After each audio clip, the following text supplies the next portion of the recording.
justru tahun rawan pernikahan itu adalah tahun pertama. Ya.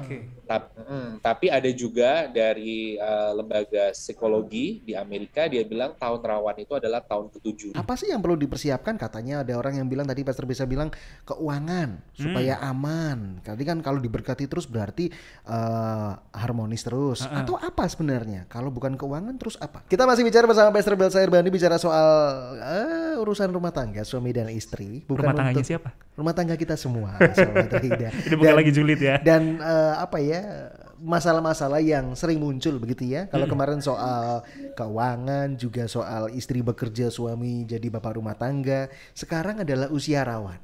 Usia rawan maksudnya? Usia rawan kan usia ada emas gitu. Saya ini agak bingung ya, Pastor Belsa. Kita juga masih bicara dengan Pastor Belsa, Sobat Rida. Saya agak bingung, ada yang bilang umur 1 sampai 3 itu umur masih manis seperti masih madu. Manis ya kan. Terus, yang paling saya sebel, Pak. Kenapa? Kalau ada kata-kata gini. Tunggu naik 5 tahun wes, 5 tahun wes. Lihat aja nanti. Kita ini bingung. Ya mungkin kita masih baru juga ya. Tapi menurut Pastor Belsa, sepengalaman Pastor mementori banyak orang gitu ya. Di usia pernikahan di tahun berapa yang paling rawan, Pastor? Saya juga kebetulan juga masih muda ya, baru 8 tahun menikah gitu. Saya pernah ketemu orang yang sudah 40 tahun menikah ya, dan saya ingat banget. Sedikit cerita colongan, waktu saya mau menikah itu saya datang ke rumahnya untuk menyerahkan undangan saya. Si tante ini masih di dapur, lalu si om ini ketemu saya di ruang tamu. Si om ini cuma bilang, "Ma," gitu, lalu tiba-tiba kue keluar. Ya, nggak berapa lama, "Ma," gitu, tiba-tiba dia keluar bawa uang, ternyata ada yang nagih iuran. Dia bilang, "Enak sekali nih, sebentar nanti si omnya akan bilang, 'Ma, keluar iPhone 13 kali ya,' belum ada waktu itu." Gitu, ya kan?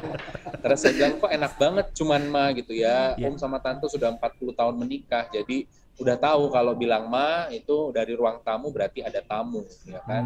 Teriak lagi Ma, oh ternyata awal bulan hari Senin, berarti kan dulu zamannya kalau iuran komplek ditagih-tagihin kan, gitu. Bukan yang virtual account atau auto debit begitu kan. Jadi di situ saya melihat, oh ternyata pernikahan itu sebuah proses dan tetap mereka memiliki pergumulannya masing-masing. Nah, kembali lagi yang mau saya katakan, sejauh pengalaman saya melayani, saya pernah melihat titik rawan itu relatif. Ada orang yang sudah 30 tahun menikah pernah datang ke saya, yang pernikahannya lebih mudah karena saya hamba Tuhan untuk minta ditengahi atau istilahnya dileraikan perdebatan pertikaian mereka. Tapi ada juga yang pernikahan muda datang ke saya. Nah, kembali lagi kalau kita mengacu kepada apa yang dilakukan oleh orang-orang sekuler, ya ada beberapa survei, ada beberapa riset yang dilakukan. Salah satunya riset yang dilakukan itu adalah oleh terapis dari hubungan suami istri, relasi suami istri yang bernama Amy Harstein dari LLC SW. Dia bilang justru tahun rawan pernikahan itu adalah tahun pertama. Tapi ada juga dari lembaga psikologi di Amerika, dia bilang tahun rawan itu adalah tahun ke-7. Dan dua-duanya itu benar. Dua-duanya itu saya baca ternyata punya argumentasinya sendiri. Kalau yang satu mengatakan tahun pertama adalah sebagai tahun yang paling rawan, betul, karena di situ kita menyesuaikan diri. Betul. Karena mungkin selama ini waktu pacaran ya kan, dia pakai topeng gitu ya kan, tiap kali ketemu ya kan udah pakai deodoran, masih lagi pakai parfum ya kan, setelah nikah ya kan boro-boro deodoran, gak cuci muka 3 hari. Jadi itu penyesuaian 1 tahun itu sangat-sangat berat gitu. Ya kan, dulu kayaknya yang perempuan nih kalau makan anggun banget gitu, ngalah-ngalahin ya kan, ngalah-ngalahin American Top Model gitu. Sekarang ini kok kayak tukang becak gitu ya kan, kaget gitu, semua tuh serba shock gitu. Itu adalah tahun yang rawan, tahun pertama, tahun penyesuaian. Karena walaupun kita pacaran ketemu tiap hari, tapi sebelum kita hidup satu rumah, kita nggak akan tahu sisi asli dari seseorang. Makanya kenapa dikatakan hamba Tuhan boleh ngoceh di mimbar, tapi coba tanya istri dan anaknya kehidupan sana atau pembantunya, karena mereka hidup satu rumah. Gitu. Nah itu disebut tahun rawan itu adalah tahun pertama. Ya setelah tahun pertama, setelah belajar mengenal suaminya, setelah belajar mengenal istrinya, ternyata karakternya seperti ini, baru mereka yang lewat tahun pertama akan lewat. Nah kalau yang tahun ke-7 ya dari salah satu lembaga tadi juga mengatakan, kenapa tahun ke-7? Karena mereka telah melewati tahun-tahun yang sudah mereka anggap sebagai manis, karena mereka sudah masuk ke titik jenuh gitu. Udah biasa, udah lihat gitu, istrinya begitu, udah tahu suaminya begitu, jadi kayaknya ya jenuh-jenuh aja. Nah, jadi kalau mau saya katakan balik lagi ke orang yang menjalaninya. Ada yang merasa bahwa tahun pertama itu adalah tahun yang indah karena justru dia akan semakin kaget, kata istriku begini, suamiku begini. Ada yang tahun ketujuh menganggap bahwa ya puji Tuhan, berarti inilah pasanganku, ya kan. Kalau kita melihatnya secara fisik saja kita akan jenuh, tapi kalau kita melihat bahwa dia adalah teman hidup untuk kita berbagi, maka kita bisa menjalaninya ke arah tujuan yang sudah Tuhan kasih buat kita lebih maju lagi. Jadi kalau saya mau katakan bisa tahun pertama, bisa tahun ketujuh, tapi juga kembali ke pribadi kita masing-masing. Di situ kita pasti akan menemukan persoalan dalam bahtera rumah tangga. Itu dia kuncinya ya. Lawang saya aja ketemu langsung Mr. Biasa ada yang 35 tahun masih cemburu-cemburuan ya kan. 35 tahun loh Sobat Raida. Kok bisa ya? Masih aja nggak tahu. Jadi memang nggak bisa. Kalau Anda mungkin lihat artikel bisa-bisa saja terjadi gitu ya. Tapi kan setiap kita punya pengalamannya kita masing-masing bersama pasangan gitu ya. Jadi nggak bisa ada yang benar-benar sama gitu ya. Seperti yang tadi Pastor Biasa bilang. Ini sebagian Sobat Raida ada yang mungkin kecewa, Pak. Kenapa? Ya nggak dikasih tahu tahun berapa. Saya mau jadi was-was terus deh. Saya mau siap-siap lagi ya kan. Tahun itu adalah tahun peperangan bagi saya harus siap-siap. Tapi oke lah kalau misalnya kita bilang nggak ada tahun yang fix. Kenapa? Sorry, saya masuk lagi. Kenapa saya tidak mengatakan tahun fixnya? Karena begini, kehidupan kita pun seperti roda, turun naik saja dia bilang tahun terberat itu tahun ke-7, tapi ternyata tahun ke-7 ekonominya tuh lagi diberkati luar biasa. Ternyata tantangannya di tahun ke-10 saat usaha suaminya drop, dia mau bilang apa? Disitulah ujian buat istrinya. Udah 10 tahun nih kamu sama aku nih, ya kan? Udah dibeliin sepatu Reebok sampai robek, sekarang siap nggak? Gitu, Reebok ya kan? jadi robek. Itu tantangannya itu nggak bisa dipatok di 1 tahun, karena kita nggak tahu roda kehidupan. Ada yang mungkin waktu tahun kedua pernikahan mama saya meninggal karena satu sakit gitu, itu satu goncangan juga buat saya. Ada yang mungkin ditinggal orang yang dikasihinya, orang tuanya, mungkin yang perempuan itu nanti di tahun keberapa, itu semua sesuatu yang kita nggak bisa prediksi. Jadi nggak bisa dibilang fix tahun berapa, karena kondisi situasi itu seperti roda yang berputar. Luar biasa. Itu dia penjelasannya ya. Jadi nggak perlu was-was juga tahun berapa, tapi juga tetap harus waspada gitu ya. Nah ngomongin soal waspada tadi ya, tapi sebelum saya masuk ke situ, Pastor Biasa sudah lama kita nggak ngubungin, tambah lucu loh. Tadi muncul lah, Reebok jadi robek lah. Maka dari itu beliau riset dulu kayaknya. Iya, tanda bahagia sekali ya. Karena pandemi ini kemarin 2 tahun kan pelayanan berkurang, saya jadi stand up comedy.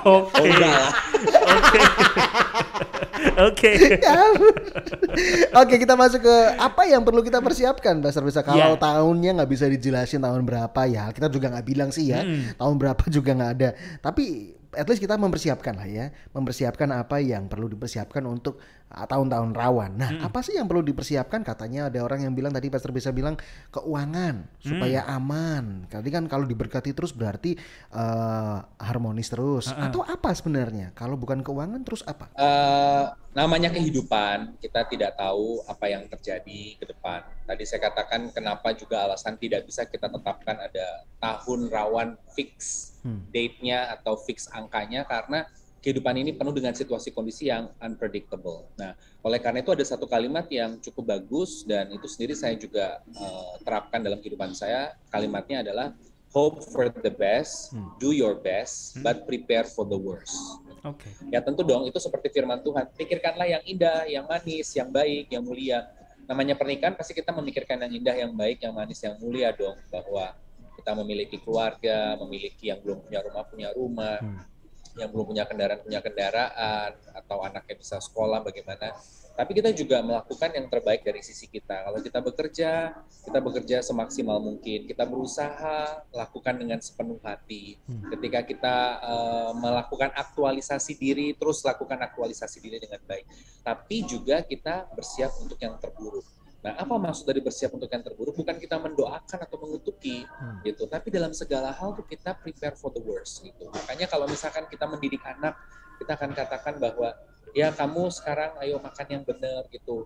Nah, nanti kalau suatu hari papa nggak ada atau mama nggak ada, bukan berdoa papa mama nggak ada, tapi kan nanti juga kamu umur berapa papa mama nggak ada, kamu tuh menjadi anak yang mandiri. Jadi kita melakukan itu dalam segala hal, gitu. Kita selalu, apa yang perlu kita persiapkan untuk tahun-tahun rawan, siapkan diri kita intinya. Pikiran kita dibersihin, hope for the best, gitu. Lalu tingkah laku kita, lakukan semua yang the best, seperti kita lakukan untuk Tuhan. Ketika kita melayani, lakukan yang the best. Ketika kita buka toko, ketika kita ngajar, jadi dosen, atau kita pegawai, lakukan yang terbaik. Tapi langkah kita juga mempersiapkan kalau yang terburuk itu terjadi, kita udah melakukan antisipasi gitu, akan segala sesuatu gitu. Jadi makanya itu dikatakan orang yang menikah itu sebenarnya proses pendewasaan. Kenapa? Karena dia mau nggak mau berpikir seperti main catur 7 langkah ke depan gitu.